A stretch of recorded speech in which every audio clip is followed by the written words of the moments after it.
Every global power has a low point. China's was the worst, and its recovery reshaped the modern world. Today, China is one of the most powerful nations on Earth. But just over a century ago, it was being carved up like a birthday cake by foreign powers. The country that gave the world paper, gunpowder, and the compass was forced to its knees, humiliated, invaded, and stripped of its dignity. What happened? How did China go from being the sick man of Asia to a superpower that makes the West nervous?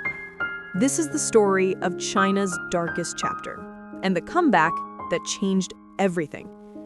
In the early 1800s, China saw itself as the center of the world, and honestly, it kind of was.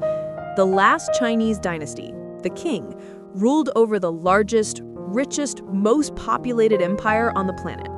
Chinese silk, tea, and porcelain were status symbols across Europe. The emperor lived in the Forbidden City, surrounded by luxury that made European palaces look basic.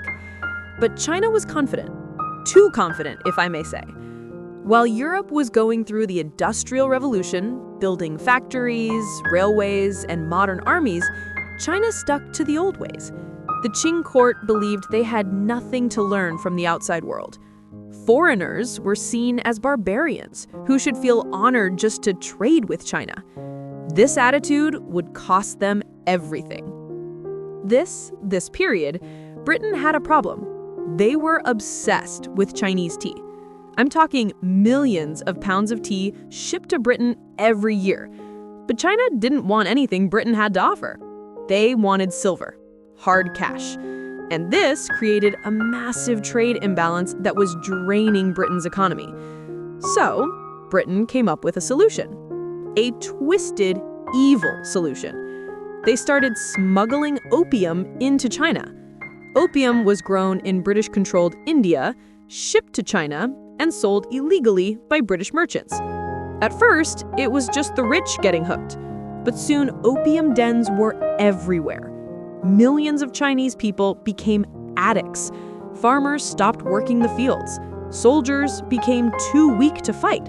Silver started flowing out of China and into British pockets. The entire Chinese economy was collapsing from the inside. The Qing government knew what was happening. In 1839, Emperor Daoguang sent a guy named Lin Zeku to the port city of Canton to stop the drug trade. Lin was tough. He didn't mess around. He wrote a letter to Queen Victoria basically saying, "How would you like it if we poisoned your people?" But no reply. He confiscated over 1,000 tons of opium from British merchants and destroyed it all. He dumped it into the ocean. Britain's response? War. The First Opium War lasted from 1839 to 1842, and it was brutal. China had more soldiers, but Britain had steamships, modern cannons, and rifles that could reload fast. Chinese troops were still using swords, spears, and outdated matchlock guns. It wasn't even close. British warships sailed up Chinese rivers, bombarding coastal cities.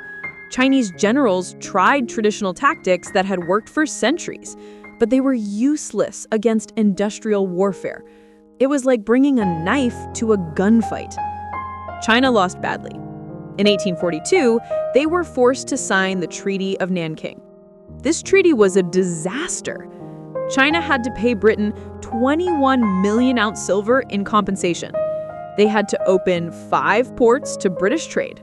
Worst of all, they had to hand over Hong Kong to Britain forever. Just when you think things couldn't get worse, they did. In 1856, the Second Opium War broke out. This time, Britain had help from France. The excuse? A Chinese patrol boat stopped a ship that might have been flying a British flag. That's all it took. This war was even more brutal. British and French forces marched inland. In 1860, they reached Beijing and did something unthinkable. They burned down the old Summer Palace, one of the most beautiful buildings in the world at the time. It was filled with priceless art, books, and treasures collected over centuries. They looted it, then set it on fire. The palace burned for 3 days.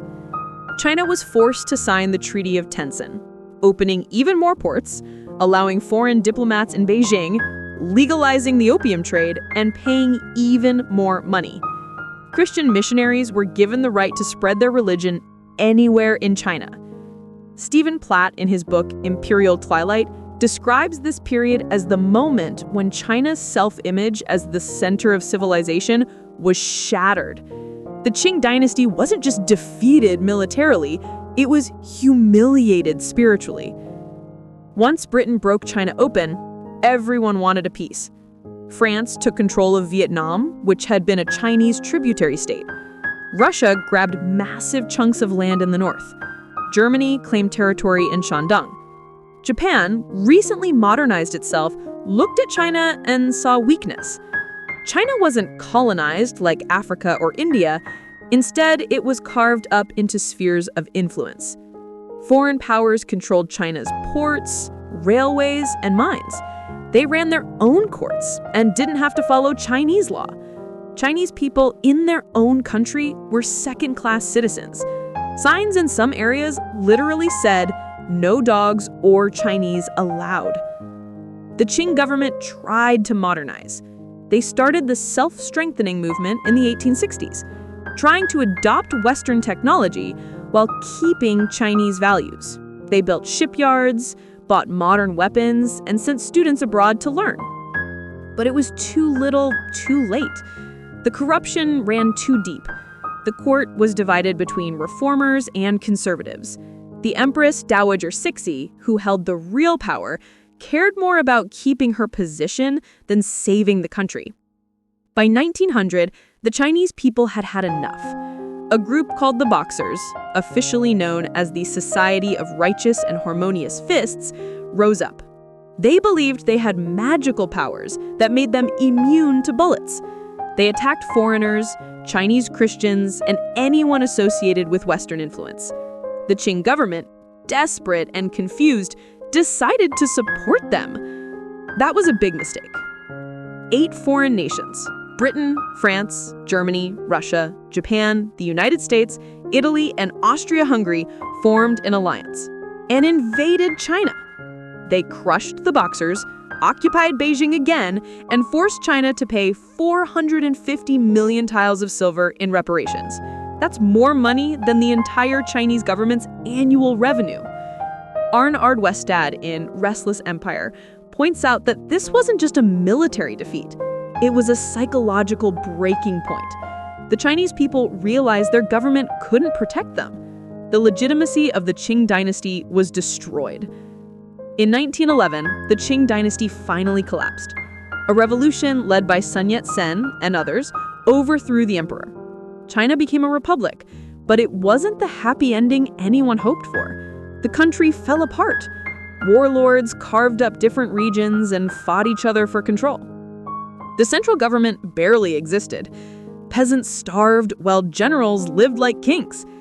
China, once the most advanced civilization on Earth, had become a failed state. And then things got even worse. In 1931, Japan invaded Manchuria.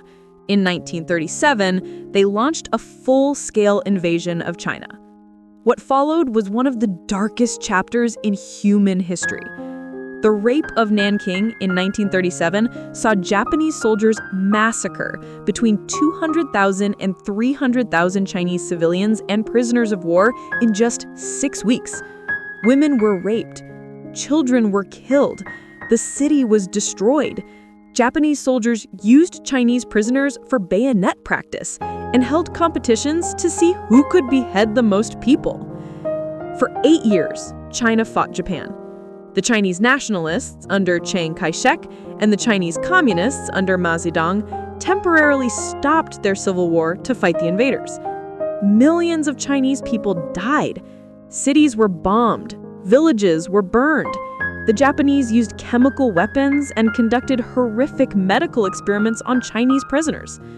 But something else was happening during this nightmare. The Chinese people, broken and divided for so long, started to unite. A shared hatred of the invaders began to forge a renewed Chinese identity. The humiliation, the anger, the desire for revenge, it all built up like pressure in a volcano. When World War II ended in 1945, Japan was defeated. But China's problems weren't over. The civil war between the nationalists and communists started up again. By 1949, Mao Zedong and the Communist Party won. Chiang Kai-shek fled to Taiwan with what was left of his army. On October 1st, 1949, Mao stood in Tiananmen Square and declared the founding of the People's Republic of China. His words were simple, but powerful. The Chinese people have stood up. After a century of being pushed around, invaded, carved up, and humiliated, China was finally united under a strong government again. It didn't matter that the country was poor, destroyed, and exhausted. What mattered was that China was China's again.